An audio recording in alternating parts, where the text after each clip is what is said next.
Jon Stewart claims concern about Joe Biden's health is new and urgent information, suggests replacing him at convention. There are no participation trophies in endgame democracy. And once again, to shout out to Batya Ungar Sargon, who said, we are at the stage a coup against your duly elected nominee point of saving democracy. Jon Stewart on his show advocated for effectively overturning the primaries, the will of the actual voters for who the Democrat nominee would be, holding an open convention where political elites would instead decide who the nominee should be. You know, there are a lot of countries that have processes like this. I don't know, North Korea comes to mind. China comes to mind. And that is what Democrats and people like Jon Stewart are proposing. The people should not choose who is going to be in charge. Only the elites will. And this is the process we are now beginning to see unfold. And I wonder if it was the intended condition that Joe Biden would stay in as long as possible. They'd intentionally put him on a debate that wasn't through the Commission on Presidential Debates so they could control it. Joe Biden, who everybody knew was suffering mentally, would now be in full display for the world to see. And now they act like this is new information, which it's absolutely not. Well, because 4 years ago, they knew Joe Biden was dying. And that's what they feared. Now they're acting surprised so they can use this as justification to stop the democratic process for the Democratic Party. I mean, even before he was elected, Joe Biden had a stroke. I mean, he has had health concerns in the past that during 2020 were sort of swept under the rug. And it's interesting that they say it's new. I largely believe that's because Democrats believe their own propaganda. I mean, on one hand, they know it's not true. On the other hand, they're like, no, Karine Jean-Pierre says everything's fine. And so does Rachel Maddow. And so we should continue forward. And I think this is the long-term solution for them, which is to continue to sort of pretend and deny, it's the Biden White House that covered this up from us, not us, the mainstream media. It's that shift away to continue to be able to say, we didn't know, this is brand new information, when actually they've known all along. It's a willful ignorance to remain in power. But during 2020, we saw this clearly, and everyone in media saw this because Biden refused to leave the basement. He gave speeches and held campaign rallies where he spoke to Jeeps that were 6 feet apart, that were socially distanced, and it was impossible to tell if there was even anybody in the Jeeps in the first place. And the Post-Millennial has certainly been reporting on this for 4 years. We've been reporting on, the way he interacts with Easter bunnies, which is very peculiar, the way he's constantly sniffing children, the way he's stumbling around and really mostly concerned with getting ice cream, the way that he garbles his words. I mean, these have been memes. So everyone has been aware of this. Jon Stewart has been aware of this. Now, he took some time off. He only came back for The Daily Show on Monday nights because they were floundering. They still don't have a permanent host. So he's out there doing this. But I did think that his commentary was entirely disingenuous, but about how nobody, essentially how he was saying that nobody knew about Biden's problems and his mental incapacity, which was clear for everyone. People were saying elder abuse years ago, right? That was very clear. But the most disingenuous part is how the Democrats who are screaming about saving democracy. I don't know if any of you guys saw Becky Pringle, the president of the National Education Association, which is like the largest union in the country. Tirade. And she was freaking out the other day, saying, we need to win all the things. We need to win all the things. And she was very vocal about that, saying that this was all for our democracy. But the people who are screaming the loudest about saving the democracy are the ones who are first in line to disenfranchise American voters of the man that they voted for. 14 million people already voted for Biden in this primary season. This is the person the Democrats put out there to be their guy. They put him out there in 2020. They've been saying this whole time they're going to put him out there again. They're putting him out there now. They get the voters to vote for him, right? They pull the one guy who was running in New Hampshire. They make sure that he can't do anything. They make sure that RFK can't do anything. They clear the table so that Biden can do his tap dance routine, only to discover that he can't even move his feet. So that's the most disingenuous part, is that the people who are screaming for democracy are the ones who are more and more willing to tell the voters that they can't have that they want, and to be elitists, to be not, I think bottom up and middle out, but clearly top down authoritarians. I think the next 20 years are going to be particularly insane. And it's because I think millennials are fractured to an extreme degree. And Gen Z, I don't know. Gen Z is more interesting. I'm not sure how they're aligning. They seem to be relatively fractured as well. But it does seem like a lot of Gen Z are actually a bit more based. The next 20 years are going to be interesting because regardless of birthing trends among the American population. I think there's a lot of millennials who are very, very angry with boomers and the silent generation and their unwillingness to do the job. The thing about millennial far leftists is that they want the system burnt to the ground. And I mean that from my perspective. Their view, or as they would espouse it, is some nonsense about communist utopia or whatever, socialism or something. Millennials that are more on the right are angry that Republicans are doing nothing to bring justice and equality under the law. Steve Bannon being a really great example. You don't got to like the guy. There's no arguments to be made there. The argument is he defied Congress, he goes to prison. Merrick Garland defies Congress, he doesn't. People are pissed off. So the next wave of individuals who begin to run for Congress and get power are going to show up in D.C. with figurative sledgehammers. The person who comes after Trump or the person who comes after that person is going to be someone with fire in their belly, whether it's left or right. And it is going to be substantially more dramatic. Donald Trump says, because you'd be in jail, everybody laughs. He then gets elected and he says, we're not going to do that. We're not going to do that. Because Trump is, I believe he's a late boomer, right? Yeah. He is a boomer. And the mentality of many of these individuals is, no, we don't want to go with that. So we're not going to. And the reason is boomers in the 80s and 90s, Democrats and Republicans were mostly aligned on everything. The overlap between the two parties was substantial. Today, there's no overlap at all. It's hyperpolarization. And so you've got these older boomers who get their news from MSNBC and CNN and even Fox News to a certain extent. And they live in this world of, oh, it's not that bad. We're fine. And then millennials are much more concerned about the direction this country is going and angry that despite the fact we can see with our own eyes, the Democrats are breaking the law in every step of the way, violating the Constitution every step of the way. Republicans aren't doing anything about it. I imagine the next wave of Republicans in the next 4 to 10 years are going to show up in D.C. and it is going to be, I don't know, bedlam.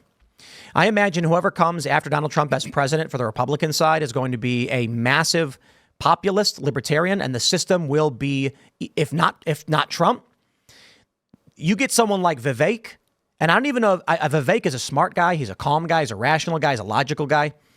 But I don't see the rage in Vivek that I see in the Trump movement, in the populist movement, and not even necessarily Trump, but these younger guys, and not necessarily so much younger, but I'm talking like dudes that are in their 30s, people who are in their late 30s, maybe some Zennials, Gen Xers, who are asking why it is that we are watching for 4 years. Why are there people still being held in prison over January 6th who have not been charged with the crime? And that's true. Yeah. Why and the are DOJ there keeps arresting people? Why is it that even if the Supreme Court says you can't forgive the loans, Biden does it anyway? Why is it when the Supreme Court says you can't use the obstruction charge, they do it anyway? Why is it that when people walk into a building with no barricades and open doors and the police take selfies with them, they get locked up and we see nothing? I fear that there are too many people right now who are paying attention to how the system is working, and they're thinking to themselves, there is no system. When Rep. Luna says Merrick Garland, according to how we handle this, should be held in contempt, the DOJ says, cry about it. What does that say to people like me, the people who watch this show, the people who watch Crowder, the people who watch the news every day and are watching in real time? The government doesn't function. The government will not hold anyone accountable. Democrats do literally anything they want. And Steve Bannon and Peter Navarro are in prison unjustly. And many of these J6ers, you want to make an argument about the people who actually smashed things and fought cops, make the argument. I'm talking about the people who did not know what was going on, who are on the other side of the building or showed up an hour later, who have been sitting in jail for over a year. And when the Supreme Court says you can't charge them with this, the DOJ says we're going to do it anyway. Well, it's not just that either. You have the J6ers who are they're from across the country and they're all seeing their trials in Washington, D.C., right? That's something that happened. Attorney Maria Medvin, I don't know if you guys know who she is. She's a really interesting person. She had been representing a J6er and she tried to get the case moved and it was denied. And she was telling me that not even that many people had applied to have their cases moved. Well, the DOJ is being sued for wrongful death, right? The whoever it is, the police or whoever, being sued for the wrongful death of Ashley Babbitt. Ashley Babbitt, her hometown is in Southern California, I think San Diego, I don't know for sure. I was 100 feet away from her. I could hear the shots in my head. How horrifying.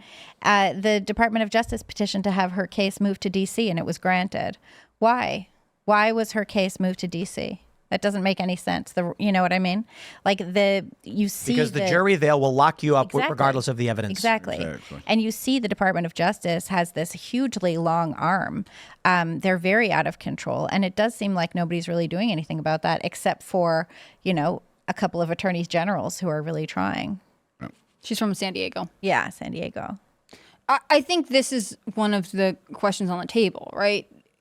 With the DOJ right now, I think a lot of people are sort of on the defensive. I think all of anyone accused of anything related to January 6th is kind of battling the best they can. They're using a lot of resources to try and keep themselves out of jail. They're resisting taking plea deals that are completely skewed against them, and trying not to have to go to trial in front of judges and juries that are politically biased against them.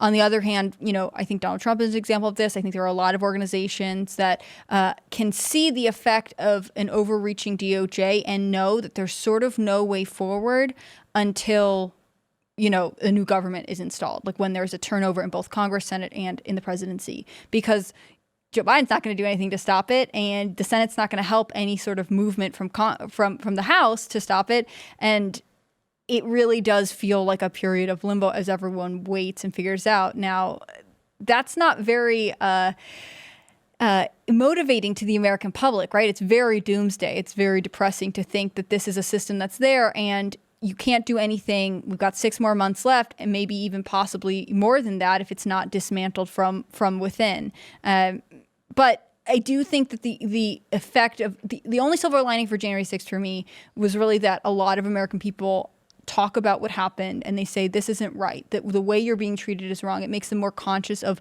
the effect. I don't like that there are people who are incarcerated and suffering because of that, but all of these little things that happened, COVID, the lockdowns, January 6th, I think they reminded people that the system is really fragile and it only takes a minority force to really control and restrict your life. Yeah. Steve Bannon said that Trump's the moderate. Mm-hmm, he's right. And what comes next is going to be way more. So that's why I'm talking about like the next generation after Trump. Trump is the moderate. He hired Bolton, for heaven's sake.